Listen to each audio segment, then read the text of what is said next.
I'm Catherine Arndt, the Chief of the VLGA Connect Studio. Welcome to today's episode, brought to you by the VLGA, your counsellor support network and the national broadcaster on all things local government. Hi everyone, it's that time of the week when you choose to hit play on YouTube or your podcast player for TGU, the governance update from VLGA Connect, which is sponsored by Hunt and Hunt Lawyers, and lots as always on the list to talk about this week. Some sadness to report also, maybe with a silver lining. Tony Rownick, this is the last one with you before you go away for ages, just for so long you're leaving us. That's right. I want to say I've been crying, but I'm actually really looking forward to the sun. Well, so you should be. I've seen your itinerary. You're going to some of the most exotic places on the planet, aren't you? Yes. If I get captured by a snake charmer in Marrakesh or, get lost in the Pyrenees, you'll have to come and get me, Julie and Chris. Oh, yeah, I'd be up for that, wouldn't you, Julie? Up for a rescue absolutely. mission? Yeah. Paul and will be there, Tony. So Julie Reid's here as well, as you might have noticed. How's your week been, Julie? Oh, very good. Thank you, Chris. A very diverse week as it normally is. And no big exotic holidays yet on the horizon, but we can only dream of those kind of things coming, can't we? Yes. No, I just apologise. I'm a little bit husky. I've had, Julie had a cold a couple of weeks ago. I think she sent it down the internet to me, so I've been struggling with that a little bit. And I'm not sure what you are both hearing, but there's a lot of it around at the moment. The head colds and RSV, and Tony was saying we're flirting with COVID now. Yes, the latest version, the flirt, apparently FLIRT is the version. So watch out for that, folks. And yep. You'll know what people are saying when they say they've been flirting now. Yes. Might mean something different. Yeah, so those working from home policies are probably getting a good workout again, I would say. Okay, let's see what caught our attention this week. There's no huge headline story, I don't think. There's lots of little things we can talk about in passing. Nothing that I think we need to spend a lot of time on. But we did report last week that Yarra, or actually a few weeks ago, that Yarra City Council had made that decision to stop providing maintenance work, etc., on state government-owned assets, particularly state roads. We've got another council making noise in that direction. Brimbank is saying it needs more funding from the state if it's going to continue doing maintenance on state-owned roads. It's looking for a response from the minister by the 30th of June. Julie and Tony, I guess we would have expected after the Yarra decision more councils to be actually considering their position in relation to this. Oh, absolutely, Chris. The cost of works to them on these roads is about $475,000 a year, and the state government are only contributing $109,000. So this is leaving the ratepayers picking up effectively, the balance of that, but also they're sort of arguing that they're effectively paying twice, both state government and local council, for the same work. So this is not really satisfactory, really. And local governments now, tuning into this a lot more carefully because of the financial sustainability going forward. And so they're looking at these types of agreements and saying, well, look, can we realistically fund this going forward? Now, I know that it's they've specifically on their website, they've outlined which roads are affected, and they've talked about the fact that it's about providing all of the labour, the plant and equipment, the traffic management, etc., to do grass mowing, edge trimming, grass and weed control, tree and shrub management, and noxious weed control. We know that a lot of councils do the same thing on behalf of the state government, the Department of Transport, and no doubt councils will be interested in reading about this and understanding what both Yarra now and Brimbank have done in this space. It will be very interesting to hear what kind of response they get and whether they do get a response by the 30th of June. Very critical to their ongoing budget. So just on that, and Tony might have a view, how realistically can we expect that the government is going to respond in the way that councils are looking for? Because when you multiply that across 79 councils, and we've just seen a very tight state budget, what sort of a response could we realistically expect? Well, look, I think it turns on, just how much pressure the sector puts on state government and look, not sure about that deadline, but, there is a state election looming in a year or so, and apparently there's money squirreled away in the state budget. So maybe we can get some of that. As Runka Rusic, the mayor out of Brimbank, says, these are definitely state government responsibility roads. If anyone who drives through the western suburbs or lives out that way will have used, Keylock Park Drive, Melrose Drive, Sunshine Avenue, Sharps Road, these sort of roads. These are major arterial roads. We're not talking about local streets.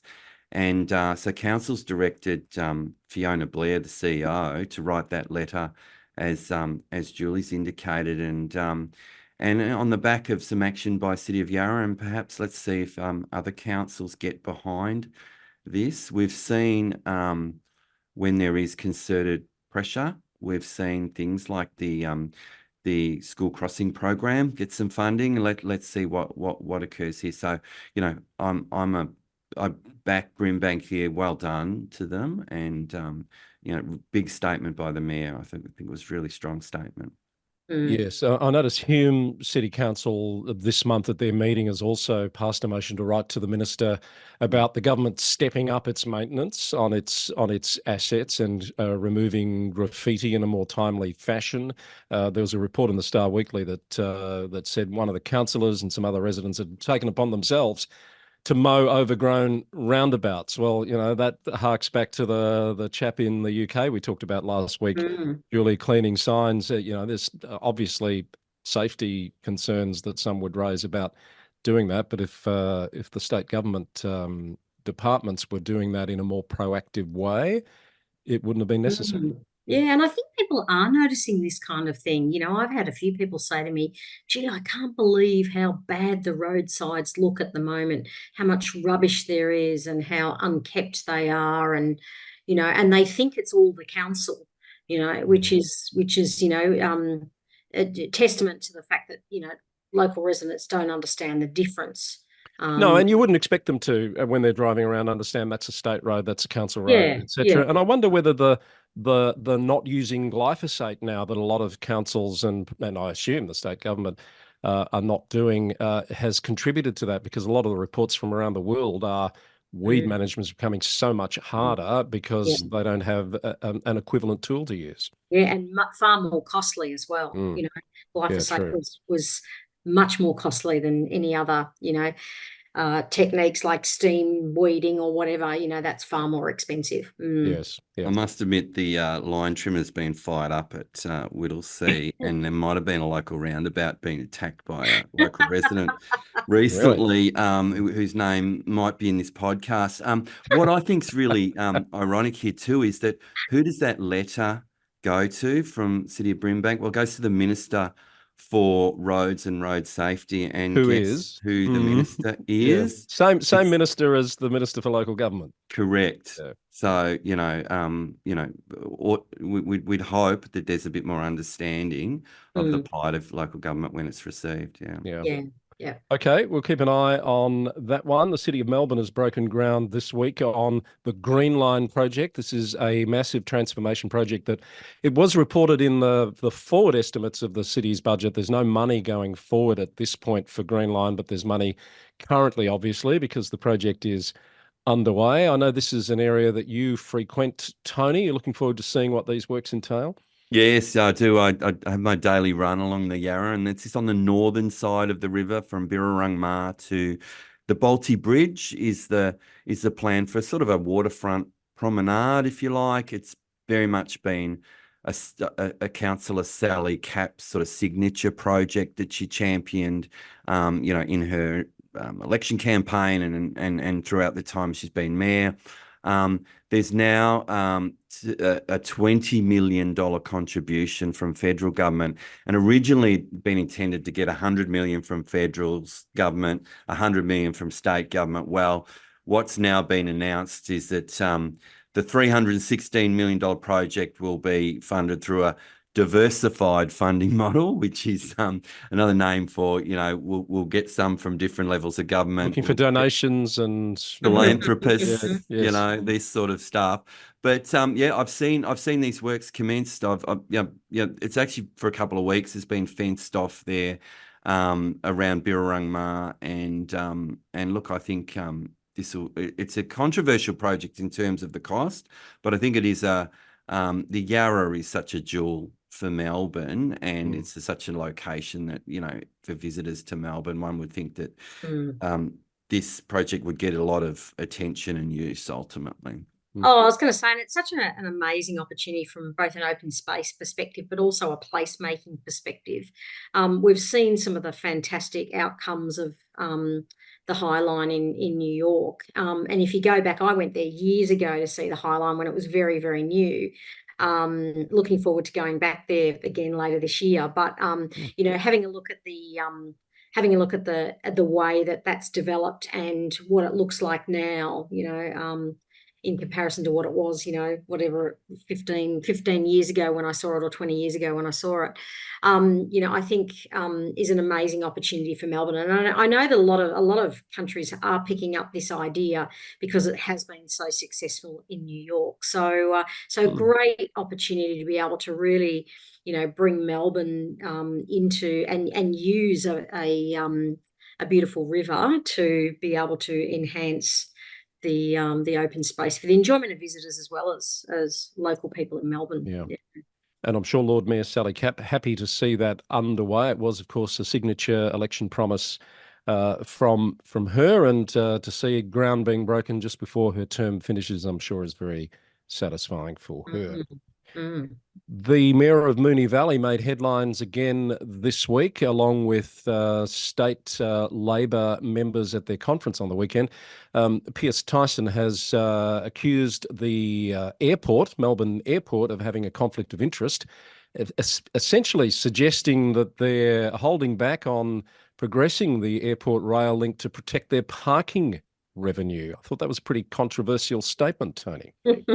Yeah, well, I think it wouldn't be the first time this has been observed, that Melbourne Airport is a very large revenue drawing car park. But yeah, Pierce Tyson there at the Labor Party state conference over the weekend called on also the state government to get serious about the development, the Moonee Valley Airport rail link, and for all, city or airport rail link, for all the parties to roll up their sleeves. I think he was the words he used. It's a $13 billion project, so it's a major project, obviously. And there's, I think, some toing and froing at the moment about whether it's above ground or below ground, and that's affecting some of the funding decisions. But again, I'd say this probably even more so for this one.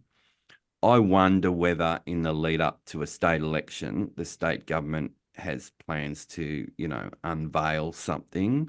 And this would be the project, I think, that would be the one that they would be hoping they could unveil in the lead up. I don't know if they'll manage that, but I know I believe that they're sort of planning for that contingency to be able to announce further funding. Okay. So I noticed the airport says that the government has not agreed to its requests to meet, but it's also been reported that there is a mediator that has been appointed to work between the two parties. I think the crux of it, not wanting to put too fine a point, the airport wants the station at the airport to be underground. The government saying that's going to add too much cost to the project, and they'd prefer it be above ground. And so hopefully it's not a case of never the twain shall meet. We'll watch this space.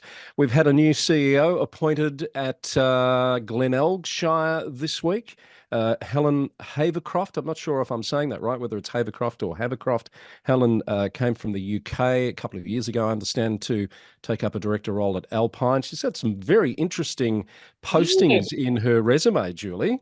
Yes, and it's interesting, like you say, from the UK, she's had 20 years experience in leadership, leading large teams across countries and continents.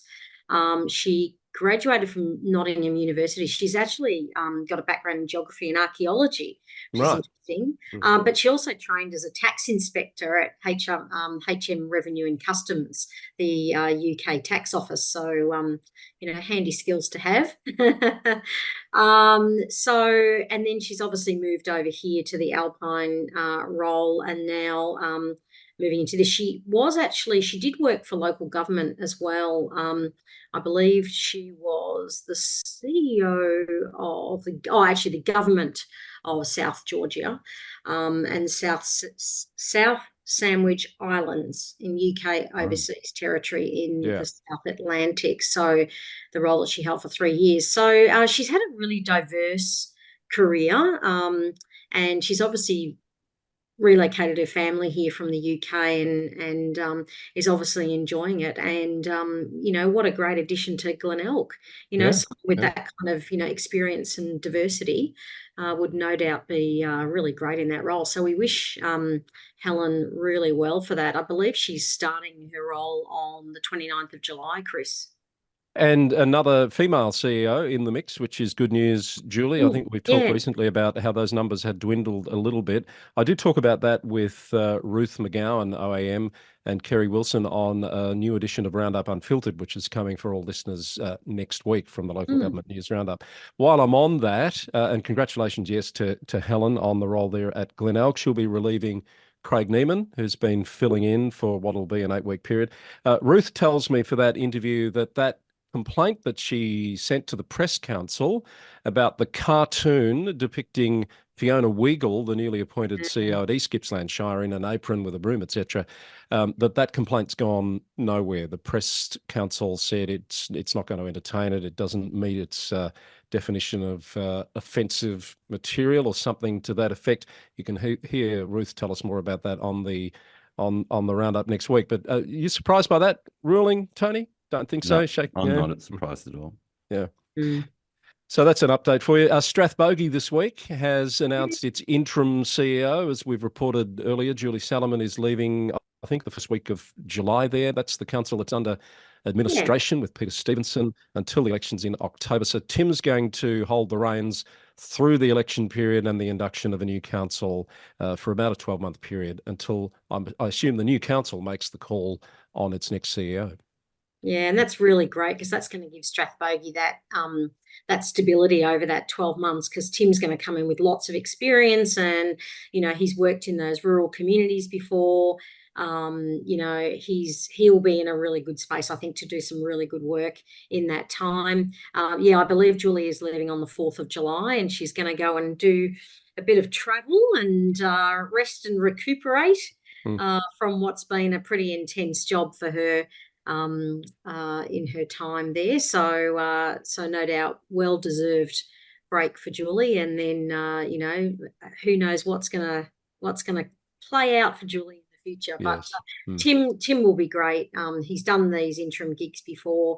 We've seen him do that, and no doubt. Campaspe, not too far back. He was at Campaspe, and of course, former CEO at South Gippsland. Yeah. So we wish Tim well during that time. So on the CEO appointment front, so Strathbogie stays there at the top of the list because Tim's an interim appointment until we assume next year. Glenelg now comes off the list. The only other one that I'm aware of that's on the list is Golden Plains, which has got an interim, of course, in Michael Tudwell, but yet to appoint an ongoing CEO. And that job ad has come up on my feed this morning. I've seen it, Chris. Right. So So it is out there at the moment for those people that are interested. It is too. While we're on CEOs, just a quick side trip to Queensland. Number 8, folks. 8 council CEOs leaving in the wake of the elections in March. The latest is Emma Thomas at Sunshine Coast, who's announced this week that she's going to pursue other opportunities. Interesting note here from the Brains Trust, Tony, that there's a difference in the Queensland legislation, which might sort of be at play here, in that the Local Government Act up there says that the mayor may give direction to a chief executive officer, where, of course, it's very, very different in Victoria with that separation of roles. So I didn't realise that. That's an interesting distinction. Yeah, Mm. nice tip from our friend Reese Thomas there at the VLGA. It is the case, as you say, that clearly mayors have much more directive powers in Queensland than in Victoria. In terms of how that is influencing decisions of CEOs to, resign post the Queensland elections, I'm not sure. I'd want to know in Yeah. each case whether, there's a new mayor with a clear intention to, go on a different course than the previous one. That might sort of feed that suggestion, or that conjecture. But yeah, it definitely the Queensland Act says that the mayor can direct the CEO if it's not inconsistent with an existing resolution, if it doesn't relate to the appointment of an employee or the disciplinary action in relation to an employee. That's still clearly the realm of the CEO. And, provided it wouldn't result in the contravention of the Act, then the mayor can direct the CEO in terms of, I guess, expenditure and just other decision making. So quite different to the Yeah. situation we have here in Mm. And Victoria. to any other state, I think, in the country. Queensland's on its own there. All right. So my mail is from talking to other people that there's more to come in Queensland. The unrest Mm. perhaps will continue. Here's a little story that caught my eye, which affects Port Phillip Council. Port Phillip apparently has said it will replace a memorial plaque to Maury Fields and Val Gillet that was vandalised, sadly. Of course, for the younger viewers and listeners, Maury and Val, very well known for decades for their work on stage and on television, The Flying Doctors Mm. and some other iconic TV shows. Apparently, now the conjecture here is that the plaque called them the King and Queen of vaudeville, and it might have been those King and Queen words that drew some angry response from vandals. Not that that excuses it. I was going to say, look, it's sad. They're certainly well remembered by certain generations. Once upon a time, way back in the day, folks, there were shows like Hey Hey It's Saturday and Prisoner. I think Neighbours is still around, isn't it? But this, Yeah, Val and technically, I think it's on a streaming service now, isn't there you it? go. Mm. Val and Maury were, Yeah. regularly appearing on those shows, and had prior to that, had this sort of background in live shows. So, I understand City of Port Phillip, as you say, are going to replace the plaque, and I no doubt will look at what measures they can put in place to deter further vandalism there. And Yeah. weren't they inducted into the Logie Hall of Fame? What happened to the Logie Hall of Fame? Where did it go? Is it being replaced? What's happened to it? Um, There's an opportunity Um, councils. Do you want there's the path of prime ministers in Ballarat. We could have maybe a council needs to have that with the Logie Award The winners. Logie Award winners, Bus. Yeah. Street Avenue of Fame. sorry, I can't get behind either of you on those suggestions. I'm sorry. It's I, rigged anyway, isn't it? Come on, show. We'll Bring get back sued. the I better not Logie. say it. I was seriously going to ask, do we care? But anyway, there you go. Thank you, Julie, for that suggestion. Perhaps someone will pick up on that. A couple of stories doing the rounds also about these challenges that councils are having in a housing crisis with landowners or tenants who perhaps are living in conditions that don't meet required conditions or bylaws, etc. And councils are being forced to make some pretty tough decisions that don't play out well in the media, it has to be said. Mm. Yeah, big one there. Yeah, latest a couple. One in Western Australia, in the Shire of West Arthur. There's a town there called Darkin, and there's a pensioner, Danny Reinhold, who's living in a converted bus, and it's parked on a block that's vacant block that's owned by a friend of Danny's, but under the West Australian provisions, which aren't just unique to this particular shire, across Western Australia, you can only live in a home on wheels or camp for an extended period at a caravan park or a camping ground. And I understand the issues here, things like effluent disposal and that, it's problematic. The CEO there at West Arthur is Vin Fordham Lamont, and they've declined to comment, citing that there's ongoing legal action here. But yeah, again, another one of these wicked, difficult decisions where, if you allow a situation to continue, does it, encourage perhaps less needy people to step in and, attempt to camp where the local laws prevent you from doing so legally. And it's a really interesting article, and also, there's a news report which really tugs on the heartstrings. I've got to say that again, that it's the sort of the worst kind of, article that you want, or news report that you want from a council perspective, because it just paints council as being bureaucratic and not having compassion, etc. But And obviously heartless, they've got a role to play. But there's this, this poor old guy who just wants to live and can't afford to live anywhere else, he claims, and loves where he lives. So, this is a really difficult one. It's sort of similar to the issues that councils face around hoarders, people that have hoarding problems in their houses, where you've got sort of potential fire hazards and all that kind of stuff. And it's really, these are people that really need help, and this is where you need multidisciplinary teams around the councils to be able to try and work out, well, what's the strategy to try and address this issue? Because we've got all these complaints around us.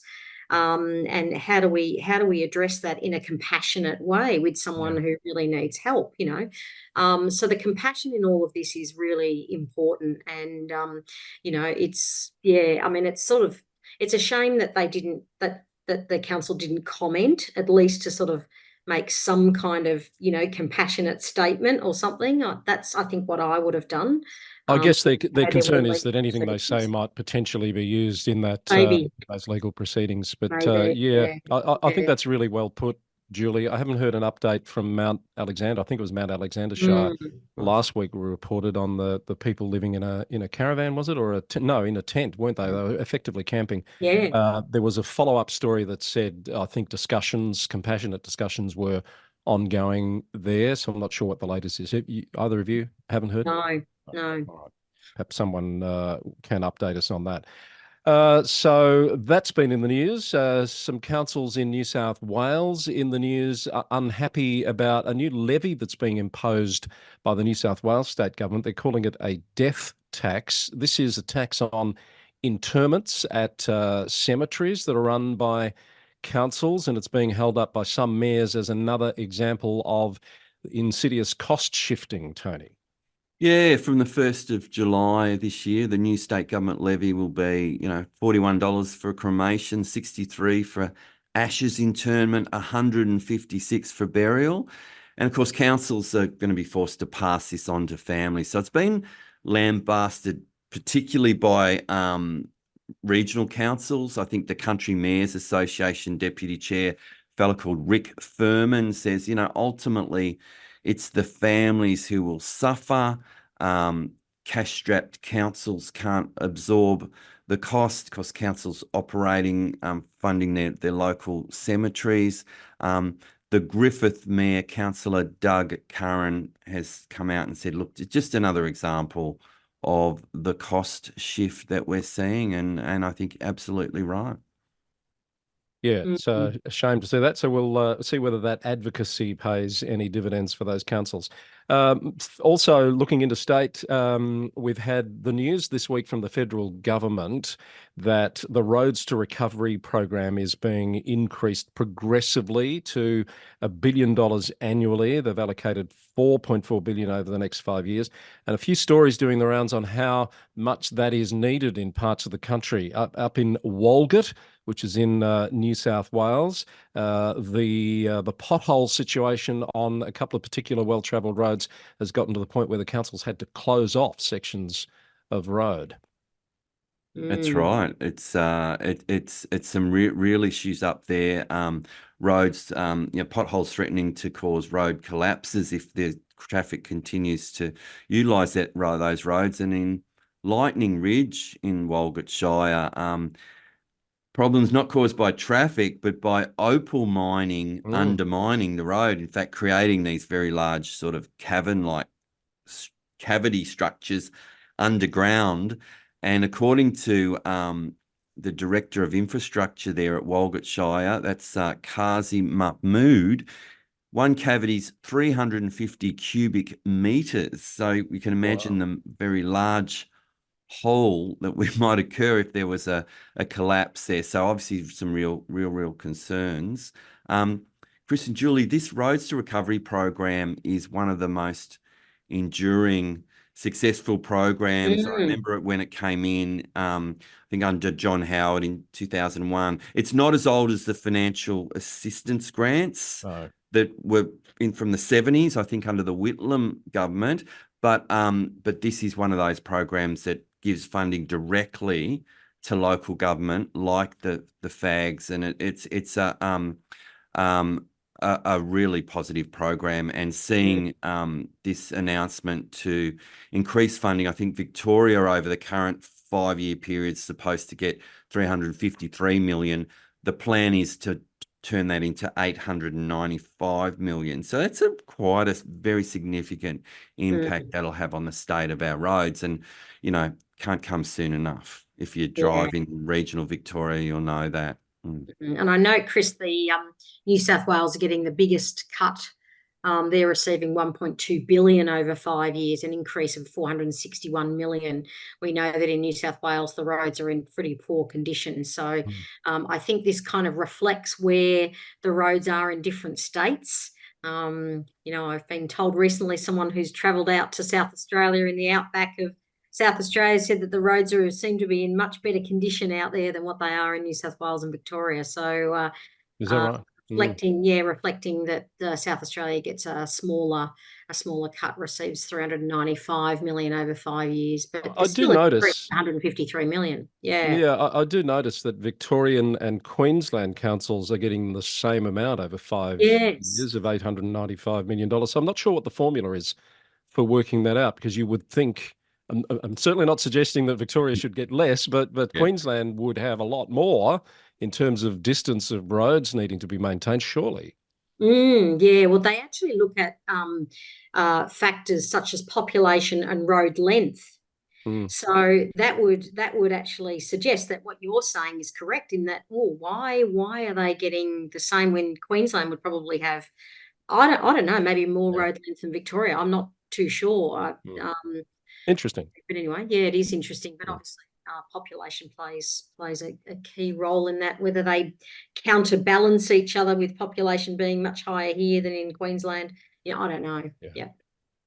All of those figures are available online. There was a joint media release put out on Wednesday by Catherine King and Christy McBain that includes the breakdowns of funding that each state is going to receive. A couple of overseas stories today. Jeremy Clarkson's featured a couple of times on the program in the past. He's had a win, Julie. This is right in your planning remit here. The UK government has changed the planning rules as of this week to allow farmers to do a lot more with their land. And apparently, there's a bit of coincidence here, don't you think? well, the media is suggesting that these changes have been inspired by Jeremy Clarkson's fight with his local council. Yes, that's interesting, isn't it? That, some people can have more clout than others. But anyway, farmers now will be able to convert their unused buildings into new homes and shops, thanks to new planning laws coming in. And that's effective as of the 21st of May. That was immediate effect. Yes, yeah. So, you'll see now across England in particular, a lot more conversions, I think, as a result of this. People have probably been waiting for this for a long time. You'll be able to convert your unused building to a home. This is going to be, increasing the density of development and providing probably much needed housing in England. So there's probably a bit of a push from that point of view as well. So anyway, look, they want to be able to give the farmers across England greater freedom to diversify and grow their business, okay, without having to spend time and money submitting a planning application. It's the system over there is just as complex and just as lengthy as what it is here. So no doubt the farmers will be jumping with joy over this to be able to convert their buildings and become, lucrative. Because obviously, there's challenges around staying lucrative in the farming business, and both of you might have a bit more insight into that than what I do. But they can have outdoor sports facilities. They can have larger farm shops. They can farm training centres. It just seems a real very, grab bag. very broad. Very Exactly, broad. a real grab bag, and I couldn't quite get Is this about tackling the housing crisis? Is this about tackling farmers' livelihoods and ability to survive, or are we just having a I bob think each it's way here, both. Tony? It's both. Well, I think it's both. is it ancillary uses or something is the phrase, but I think that I'd love to see one of our viewers, if Julie can't make it herself, to go to West Oxfordshire to the Diddley Squat restaurant and tell us what you think. And I'm in. And if that doesn't happen, you can always look on Netflix. Folks. Well, I thought they shut it down, but maybe as of this week, they did. He's able to reopen it. That was a whole episode, I think. I Yeah. don't watch it, but I gather he got a whole episode out of the shutdown. So this is another episode for Jeremy Clarkson. Yes, it's reopening. But I'd love to. We must have viewers over there or travelling over there. So let's get a report back one day. Yeah, please, someone go to Diddley Squat Farm and send us a report. That'd be, or we might be forced to go there and do it ourselves, as Tony said. You're not going anywhere near there on your trip, Tony? Not planning to. No. Can I just add to that it does actually say in this report as well that the amendments deliver on one of the pledges made by the Prime Minister at the Farm to Fork Summit last May. So I'm really disappointed that I missed the Farm to Fork Summit last year, to cut red tape and streamline the planning system for farmers, as well as supporting the wider rural economy. So it's about the economy, I think, guys. But aren't you disappointed that you missed the Farm to Fork Summit? Well, don't stress about that summit, because there's another summit that's even more important coming up that I'm going to tell you about shortly. Julie, if you're feeling like you've got a summit deficit, we can help you. We can help you. But a couple of quick stories before we get there. Who wouldn't want to live near a brewery? Well, apparently quite a few people in England who are complaining about the smell. The operator of the brewery is not sure what they're on about. He says the smell's quite pleasant. But we say there's a Stoush brewing. Yeah, there is, yes. And it's not all beer and Skittles, Tony. Not all beer and Skittles, that's right. No. I think the brewery might want to give away a few free slabs to the neighbours, or put on a few free barrels at the local watering hole while they get some new equipment to deal with that, the emissions, the smelly emissions. Yeah, the sticky, yeasty smell, or sickly, yeasty smell. Southeast Bottling, they make Tiny Rebel Ale, folks, apparently. I'd look this up. So this is Thanet Council's jumped on the job here, because people are complaining they can't sit in their gardens and enjoy their outdoors because of the smell, Julie. Yeah, it's interesting because they compared it to the smell of hot wheat bix. So I'm like, okay, all right. Well, I can. Another for you to check out. I can relate to this. I can relate to this in so many ways, because in planning, there is always the argument about the conflict of uses and the impact on people that are living close to, say, industrial areas like this. You get the conflict in the farming community, where you've got the dairy farmer that's been there for 50 years and that's run the dairy farm, and then, property next door gets carved up, and then somebody from Melbourne or Sydney moves out to the hobby farm, and then they complain to the council about the smell of the dairy, or the noise of the dairy in the morning. And this is that whole conflict of uses issue that raises its ugly head, everywhere. All the time. It happens in London. People that live in Soho complain about the noise from the revellers coming out of the nightclubs at night, And so this is this is a constant battle for councils to try and navigate through this space of conflict of uses and making sure that the businesses are compliant with what they need to be. And yeah, look, I mean, if you're not into beer, and even if you are into beer, you still have an expectation to walk out of your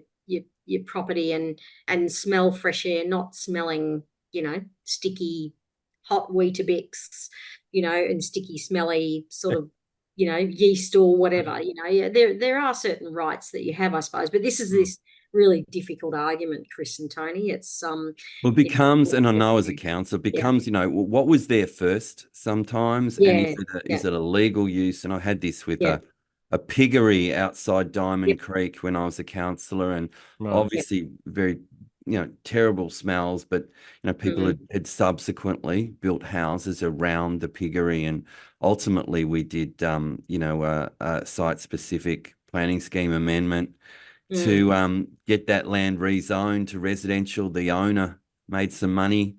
The neighbours were happy because the piggery left. But we still want to. Most of us want to have a bit of bacon sometimes, and so these piggeries have to exist. They've got to be somewhere, and the further away they are from where we live, the greater the cost of of getting the food to market. But even more than that, the impact on the environment with emissions from trucks and all this sort of stuff. So it is a difficult problem. And Chris, while we're on the topic of planning, I just want a big shout out to all the planners out there, because the Planning Institute of Australia are having their 3-day national congress in Melbourne. So we've got far more planners in Melbourne at the moment and in Victoria than we will ever have, because they're all keep them? and they're all talking about these kind of challenges. How can we keep them, Julie? Regional councils might want to get down to Melbourne with their recruitment. we've got a job.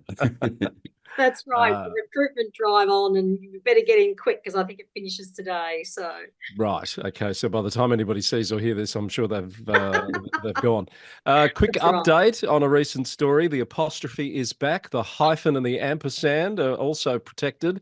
With that council in England, in Yorkshire, reversing its decision to ban apostrophes on signage after being pilloried the world over for its decision. Happy about that, Julie?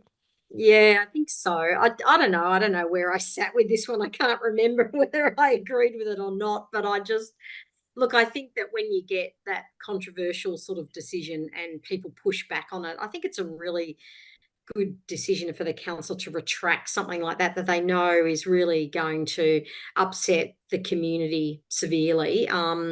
But it's interesting because we're in an interesting and different space here in Victoria, I believe, Chris. Yes. Again, the Brains Trust has popped up to inform us, and I did not realise this, that in Victoria, apostrophes are not permitted on signs or in the official place names database.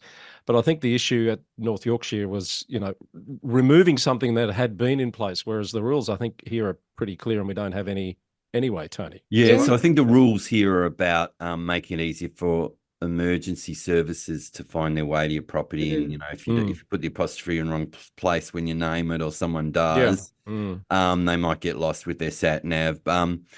Well, I thought that I wondered whether the spokesperson for North Yorkshire Council, Keane Duncan, who's the executive member for Highways, was being a bit tongue-in-cheek or sarcastic. He said, "Council is not abandoning standards. The county will continue to be a haven of proper punctuation on street signs, at least." So I just thought he might have just been having a bit of a tongue-in-cheek dig at this. But yes, definitely U-turn. You can. And it's interesting, isn't it? Because you kind of expect, in England, the English language, you expect that they would get it right. Yeah. And people there would expect that they'd get it right. And is that where it comes from? England. Oh, that's right. Of course. That's an interesting thought, isn't it? I don't know. But they're the holders of the English language, I think. And if you actually look at the the history of the education system in England, I think that traditionally there were, the education system in England has always been very, very strong in getting the English language correct in spelling and punctuation and grammar, etc. So we've got to look to them for, the guidance really. But obviously we've got our own system here which works for us. Yes. All right. So that closes that chapter. Now, that just about closes this edition of TGU. We've got a couple of little things to do. I just want to give a plug to an upcoming summit. So, Julie, if you're feeling like you need a summit in your life, this one you've got plenty of time to plan for. It's in October. This is a global summit that I'm really thrilled to have been invited to be part of. I'm going to co-host with Diane Kaelin-Sucre, who's this amazing lady in Canada, who's literally written the book on saving our cities and our communities from the rising tide of toxicity and incivility that's being reported the world over. And what Diane has done has gathered a group of visionary leaders from across the globe. We're talking Canada, North America, the UK, Australia, Fabian Datner, and our own Kingston Mayor Jenna Davey-Burns are on the program to share their insights. It's a free event. Did I say that? It's a free event. And I'm thrilled that Catherine and the team at the VLGA have come on board as a supporter of this event. There'll be other supporters to be announced between now and October. So that event has just been launched. You can head to kaelinacademy.com/summit to find out more. But already, I know from day one, the bookings are ramping up, and there is limited space in this online event. So perhaps hop in and register your spot now. Hope that's one of interest, Julie, Tony. Yes. Sounds fantastic, Chris. Well done. Excellent. Looking forward to it. Now, Tony, you're heading off for 6 weeks, but it's not all bad news. We've got a backup plan, which we're going to find out about now. Good stuff. Let's hear it. And while you're away, Tony, we've got a backup plan, as we said, and we want to say a quick hello to Nick Miller, who's joining us now for a brief chat. Hello, Nick. G'day, Chris, Julie, Tony. Good to have you, Nick. Great to be here.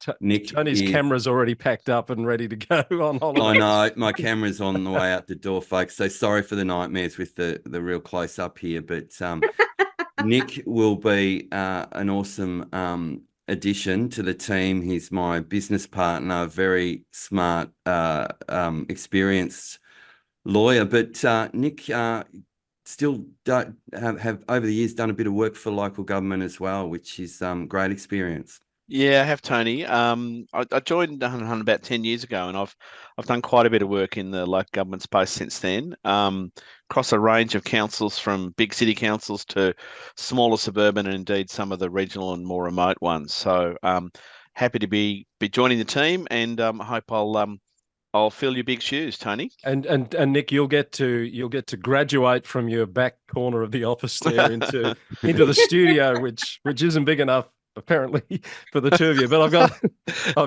I've got an important question for you, Nick. How are you training for this? What's your training regime to take on the role next week?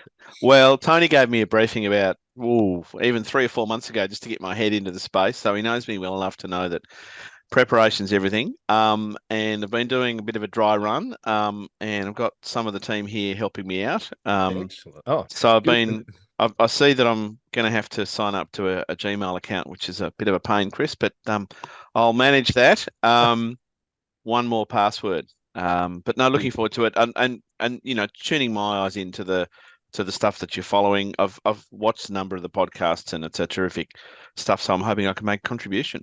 Yeah, and so Nick is a fairly inner city resident in St Kilda, East St Kilda there, but also has a family connection to farming in New South Wales for our New South Wales viewers. So we're going to be able to tap into a bit of Australia-wide and a bit of a farming background, as well as a big city, has lived in Sydney. So, this is a bit of a national perspective. Liverpool Plains Shire Council, which is one of the smaller ones in non-far western New South Wales, if I can put it like that, centred on the metropolis of Quirindi. Right. Yes, so I have. Everyone's looking for that now and struggling, Nick. But By the end Google of the Maps, 6 weeks, I think they'll all know. Google Maps is about to collapse under the pressure. Nick, I'm a little worried you're taking this a bit too seriously, more seriously than Tony, perhaps. It wouldn't be hard. Yeah. Oh, well, that's sort of me, but you'll get used to it. All Look, I'm right, sure we're so- going to get a laugh out of you at some stage, Nick. But anyway, so be ready for the cheekiness that happens around the table. No worries. Indeed. All right, Nick, look forward to having you on board next week. Tony, you have a great holiday. I'm sorry, we're just going to have to Sorry, I'll shut put my this sad down. It's face just on. too scary, this full screen shot of your face. Just I'm so sorry. glad it's not from the back, because that's where it gets really scary, according to my barber anyway. So we'll see you in July. You will. Look, I might drop a few little pictures, and you that'd might be even nice. get some footage of me somewhere exotic doing something to do with local government along the way, if I can work out the tech folks. But Very good. Very otherwise, good. hopefully I'm a bit more suntanned when you see me. We'll look forward to that. All right. Have a great time, Tony. Nick, thank you, and see you next week. And Julie, thank you as always. That's our show for this week. TGU from VLGA Connect with thanks to our sponsors Hunt and Hunt Lawyers. We'll see you again for more very soon.